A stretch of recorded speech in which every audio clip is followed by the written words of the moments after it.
Market conditions, majority bullish 14-0 on S&P futures, pretty flat as of this moment. All-time highs are just sitting right here. We've got that fib snap tool connected to the upper end of that range, approaching that range right here. We've had a little bit of compression here towards the upper end of the trend profile, the trend condition indicator here. We saw some selling last week and found demand at the bottom end of that demand block. We could go all the way down to the 236. That's 6,000 on the S&P to be able to still be in the momentum zone and have it kind of be a corrective or a productive correction, I should say, to where we're still in an overall uptrend, but that would kind of prove to see if there's still demand in this trend or not. Particularly this range as well will also act as that area, and obviously a breakout will give us a continuation of that trend. We're seeing S&P 500 close out on Friday at 14-0. One of the issues that we've been looking at here is this indicator, which is the number of stocks above its 50-day moving average. We're still at majority bearish 14 at 56, so it moved up a little bit, but we're still, half and half. So that you've got 56% of S&P 500 stocks trading above the 50-day moving average. That means 45% are trading below. So you're getting some stocks that are trending lower. We also saw that little break in the trend happening here, and so there are a few things to be aware of. We've got VIX, which had a little bit of a pop higher, but trading back into that 15 range.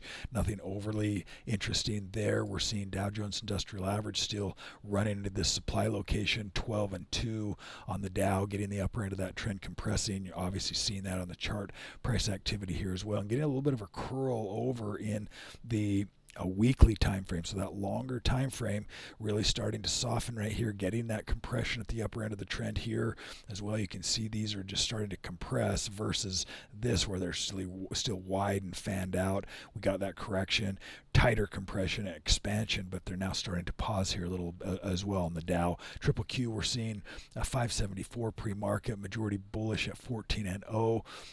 No discussion points on the Qs other than it's just a really fanned out trend. We're at the upper end of this trend.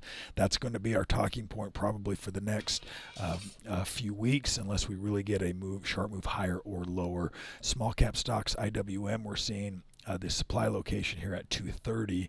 We have yet to really make a real good swing at that one. The 236 on the underside of the 236 still continuing to show lots of resistance there, selling happening on those small cap names. So that's another potential concerning point of the overall breadth of the market really having enough participation to push us into new highs.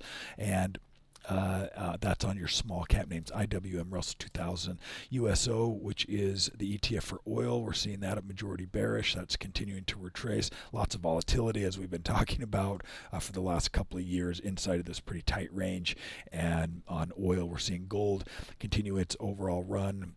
Pre-market at 308 and inside of the momentum zone on the daily time frame here as well. Let's grab this low point here and see where that's still sitting around that 298, 299, 300 range, and still momentum, tight compression, massive rally, but there's just no selling. Nobody's interested in selling gold quite yet, but also not a lot of demand at this point, at least since this high. That's looking more and more bullish though as we approach these all-time highs and continue to get these higher lows, and we'll see if we can get a breakout on gold. It would be an interesting price pattern.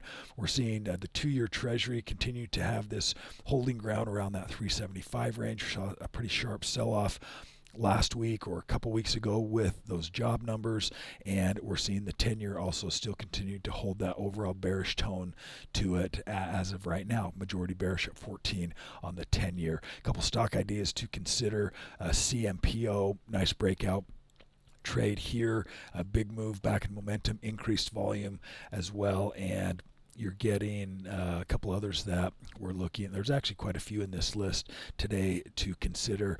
PREM, also a nice looking setup here. Good smooth trend, retracement back to the 236, demand coming in at that location.